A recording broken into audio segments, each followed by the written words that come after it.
Friends welcome back to our YouTube channel. तो friends वर्तमान समय देखो स्कूल छुट्टी को नहीं राज्य सरकार तरफ एक बड़ घोषणा कर कि केबे खोलिबो स्कूल। तो ये एक अपडेट रही। तो अपडेट कौन रही संपूर्ण वीडियो ही जाना ता पूर्व वीडियो लाइक करूँ। फ्रेंड्स जदि चैनल को नुआ कर आसते चैनल को सब्सक्राइब करने और पाखर बेल आइकन रे क्लिक करने आगे लाटेस्ट अपडेट पाइबापी।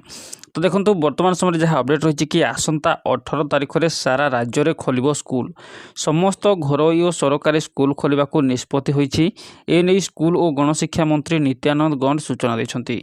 प्रबल ग्रीष्म प्रवाह पर स्कूल छुट्टी अवधि बढ़िबो कि नहीं से नहीं द्वंद्व देखा देइथिला। गणशिक्षा मंत्री नित्यानंद गौड़ आज यह उपर संपूर्ण विराम लगाइछंती। मंत्री कहते आसंता 18 तारिख में खरा छुट्टीर समय सीमा सरुछि, तेणु निर्धारित समय रे ही स्कूल गुड़िक खोलिबो। तेबे आगको जदि असह्य गरम हुए परिस्थिति को देखि परवर्ती समय रे विचार कराजिबो। हेले वर्तमान सुधा छुट्टी बढ़ाइबा नै सेमिति कौनसी अलग निष्पत्ति होई नाही।